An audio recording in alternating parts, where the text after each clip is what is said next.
Edgar Allan Poe, La máscara de la muerte roja, traducción de Julio Cortázar. La muerte roja había devastado el país durante largo tiempo. Jamás una peste había sido tan fatal y tan espantosa. La sangre era su encarnación y su sello, el rojo y el horror de la sangre. Comenzaba con agudos dolores, un vértigo repentino, y luego los poros sangraban y sobrevenía la muerte. Las manchas escarlata en el cuerpo y la cara de la víctima eran el bando de la peste, que la aislaba de toda ayuda y de toda simpatía. Y la invasión, progreso y fin de la enfermedad se cumplían en media hora. Pero el príncipe próspero era feliz, intrépido y sagaz. Cuando sus dominios quedaron semidespoblados, llamó a su lado a 1000 robustos y desaprensivos amigos de entre los caballeros y damas de su corte, y se retiró con ellos al seguro encierro de una de sus abadías fortificadas. Era esta de amplia y magnífica construcción y había sido creada por el excéntrico aunque majestuoso gusto del príncipe. Una sólida y altísima muralla la circundaba.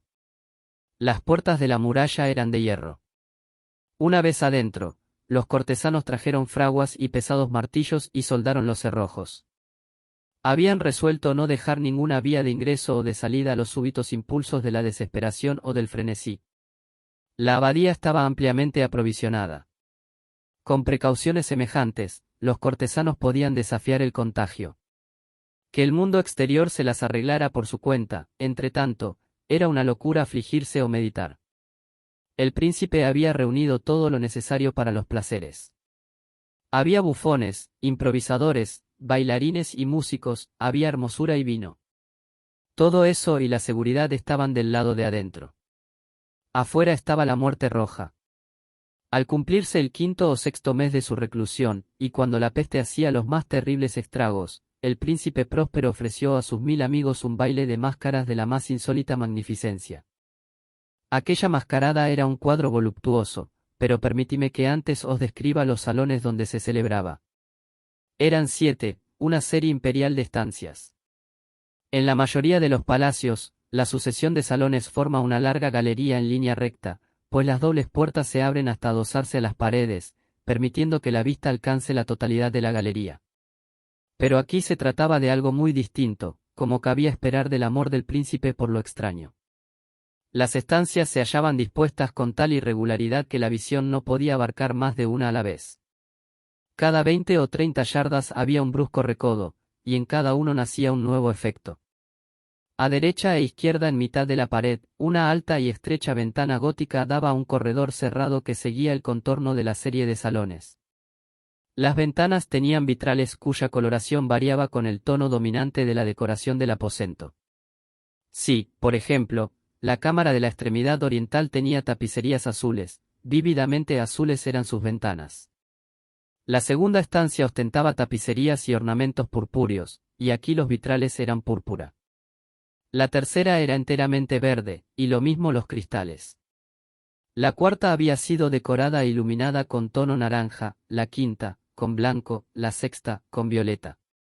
El séptimo aposento aparecía completamente cubierto de colgaduras de terciopelo negro, que abarcaban el techo y las paredes, cayendo en pesados pliegues sobre una alfombra del mismo material y tonalidad. Pero en esta cámara el color de las ventanas no correspondía a la decoración. Los cristales eran escarlata, tenían un profundo color de sangre. A pesar de la profusión de ornamentos de oro que aparecían aquí y allá o colgaban de los techos, en aquellas 7 estancias no había lámparas ni candelabros. Las cámaras no estaban iluminadas con bujías o arañas. Pero en los corredores paralelos a la galería, y opuestos a cada ventana, se alzaban pesados trípodes que sostenían un ígneo brasero, cuyos rayos proyectábanse a través de los cristales teñidos e iluminaban brillantemente cada estancia. Producían en esa forma multitud de resplandores tan vivos como fantásticos. Pero en la cámara del poniente, la cámara negra, el fuego que, a través de los cristales de color de sangre, se derramaba sobre las sombrías colgaduras, producía un efecto terriblemente siniestro, y daba una coloración tan extraña a los rostros de quienes penetraban en ella, que pocos eran lo bastante audaces para poner allí los pies. En este aposento, contra la pared del poniente, se apoyaba un gigantesco reloj de ébano. Su péndulo se balanceaba con un resonar sordo, pesado, monótono, y cuando el minutero había completado su circuito y la hora iba a sonar, de las entrañas de bronce del mecanismo nacía un tañido claro y resonante, lleno de música, mas su tono y su énfasis eran tales que, a cada hora, los músicos de la orquesta se veían obligados a interrumpir momentáneamente su ejecución para escuchar el sonido, y las parejas danzantes cesaban por fuerza sus evoluciones. Durante un momento, en aquella alegre sociedad reinaba el desconcierto, y, mientras aún resonaban los tañidos del reloj, era posible observar que los más atolondrados palidecían y los de más edad y reflexión se pasaban la mano por la frente, como si se entregaran a una confusa meditación o a un ensueño. Pero apenas los ecos cesaban del todo, livianas risas nacían en la asamblea, los músicos se miraban entre sí, como sonriendo de su insensata nerviosidad, mientras se prometían en voz baja que el siguiente tañido del reloj no provocaría en ellos una emoción semejante. Mas, al cabo de 60 minutos, que abarcan 3600 segundos del tiempo que huye, el reloj daba otra vez la hora, y otra vez nacían el desconcierto, el temblor y la meditación. Pese a ello, la fiesta era alegre y magnífica. El príncipe tenía gustos singulares. Sus ojos se mostraban especialmente sensibles a los colores y sus efectos. Desdeñaba los caprichos de la mera moda. Sus planes eran audaces y ardientes, sus concepciones brillaban con bárbaro esplendor. Algunos podrían haber creído que estaba loco. Sus cortesanos sentían que no era así. Era necesario oírlo, verlo y tocarlo para tener la seguridad de que no lo estaba. El príncipe se había ocupado personalmente de gran parte de la decoración de las 7 salas destinadas a la gran fiesta, y su gusto había guiado la elección de los disfraces. Grotescos eran estos, a no dudarlo. Reinaba en ellos el brillo, el esplendor, lo picante y lo fantasmagórico, mucho de eso que más tarde habría de encontrarse en Hernani. Veíanse figuras de arabesco, con siluetas y atuendos incongruentes, veíanse fantasías delirantes, como las que aman los maníacos. Abundaba allí lo hermoso, lo extraño, lo licencioso, y no faltaba lo terrible y lo repelente. En verdad, en aquellas 7 cámaras se movía, de un lado a otro, una multitud de sueños. Y aquellos sueños se contorsionaban en todas partes, cambiando de color al pasar por los aposentos, y haciendo que la extraña música de la orquesta pareciera el eco de sus pasos. Más otra vez tañe el reloj que se alza en el aposento de terciopelo. Por un momento todo queda inmóvil, todo es silencio, salvo la voz del reloj. Los sueños están helados, rígidos en sus posturas. Pero los ecos del tañido se pierden, apenas han durado un instante, y una risa ligera, a media sofocada, flota tras ellos en su fuga. Otra vez crece la música, viven los sueños, contorsionándose de aquí para allá con más alegría que nunca, coloreándose al pasar ante las ventanas, por las cuales irrumpen los rayos de los trípodes. Mas en la cámara que da al oeste ninguna máscara se aventura, pues la noche avanza y una luz más roja se filtra por los cristales de color de sangre, aterradora es la tiniebla de las colgaduras negras, y, para aquel cuyo pie se pose en la sombría alfombra, brota del reloj de ébano un ahogado resonar mucho más solemne que los que alcanzan a oír las máscaras entregadas a la lejana alegría de las otras estancias. Congregábase densa multitud en estas últimas, donde afiebradamente latía el corazón de la vida. Continuaba la fiesta en su torbellino hasta el momento en que comenzaron a oírse los tañidos del reloj anunciando la medianoche.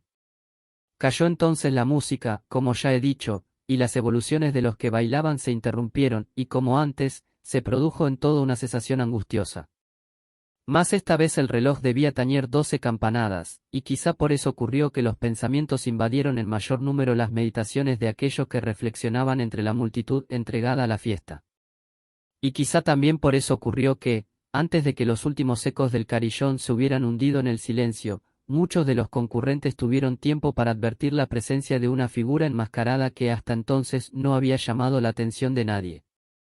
Y, habiendo corrido en un susurro la noticia de aquella nueva presencia, alzóse al final un rumor que expresaba desaprobación, sorpresa y, finalmente, espanto, horror y repugnancia. En una asamblea de fantasmas como la que acabo de describir es de imaginar que una aparición ordinaria no hubiera provocado semejante conmoción. El desenfreno de aquella mascarada no tenía límites, pero la figura en cuestión lo ultrapasaba e iba, incluso, más allá de lo que el liberal criterio del príncipe toleraba. En el corazón de los más temerarios hay cuerdas que no pueden tocarse sin emoción. Aún el más relajado de los seres, para quien la vida y la muerte son igualmente un juego, sabe que hay cosas con las cuales no se puede jugar.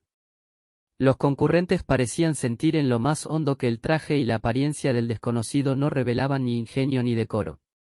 Su figura, alta y flaca, estaba envuelta de la cabeza a los pies en una mortaja. La máscara que ocultaba el rostro se parecía de tal manera al semblante de un cadáver ya rígido, que el escrutinio más detallado se habría visto en dificultades para descubrir el engaño. Cierto, aquella frenética concurrencia podía tolerar, si no aprobar, semejante disfraz. Pero el enmascarado se había atrevido a asumir las apariencias de la muerte roja. Su mortaja estaba salpicada de sangre, y su amplia frente, así como el rostro, aparecían manchados por el horror escarlata. Cuando los ojos del príncipe Próspero cayeron sobre la espectral imagen, que ahora, con un movimiento lento y solemne como para dar relieve a su papel, se paseaba entre los bailarines, convulsionóse en el primer momento con un estremecimiento de terror o de disgusto, pero, al punto, su frente enlojeció de rabia. ¿Quién se atreve?, preguntó, con voz ronca, a los cortesanos que lo rodeaban, ¿quién se atreve a insultarnos con esta burla blasfematoria? Apoderaos de él y desenmascaradlo, para que sepamos a quién vamos a ahorcar al alba en las almenas. Al pronunciar estas palabras, el príncipe Próspero se hallaba en el aposento del este, el aposento azul. Sus acentos resonaron alta y claramente en las 7 estancias, pues el príncipe era hombre osado y robusto, y la música acababa de cesar a una señal de su mano. Con un grupo de pálidos cortesanos a su lado hallábase el príncipe en el aposento azul. Apenas hubo hablado, los presentes hicieron un movimiento en dirección al intruso, quien, en ese instante, se hallaba a su alcance y se acercaba al príncipe con paso sereno y deliberado. Más la indecible aprensión que la insana apariencia del enmascarado había producido en los cortesanos impidió que nadie alzara la mano para detenerlo, y así, sin impedimentos, pasó a una yarda del príncipe, y, mientras la vasta concurrencia retrocedía en un solo impulso hasta pegarse a las paredes, siguió andando ininterrumpidamente, pero con el mismo solemne y mesurado paso que desde el principio lo había distinguido. Y de la cámara azul pasó a la púrpura, de la púrpura a la verde, de la verde a la anaranjada, desde esta a la blanca y de allí a la violeta antes de que nadie se hubiera decidido a detenerlo. Mas entonces el príncipe Próspero, enloquecido por la rabia y la vergüenza de su momentánea cobardía, se lanzó a la carrera a través de los 6 aposentos, sin que nadie lo siguiera por el mortal terror que a todos paralizaba. Puñal en mano, acercóse impetuosamente hasta llegar a 3 o 4 pasos de la figura, que seguía alejándose, cuando ésta, al alcanzar el extremo del aposento de terciopelo, se volvió de golpe y enfrentó a su perseguidor. Oyóse un agudo grito, mientras el puñal caía resplandeciente sobre la negra alfombra y el príncipe Próspero se desplomaba muerto. Reuniendo el terrible coraje de la desesperación, numerosas máscaras se lanzaron al aposento negro, pero, al apoderarse del desconocido, cuya alta figura permanecía erecta e inmóvil a la sombra del reloj de ébano, retrocedieron con inexpresable horror al descubrir que el sudario y la máscara cadavérica que con tanta rudeza habían aferrado no contenían ninguna forma tangible. Y entonces reconocieron la presencia de la muerte roja. Había venido como un ladrón en la noche. Y uno por uno cayeron los convidados en las salas de orgía manchadas de sangre, y cada uno murió en la desesperada actitud de su caída. Y la vida del reloj de ébano se apagó con la del último de aquellos alegres seres.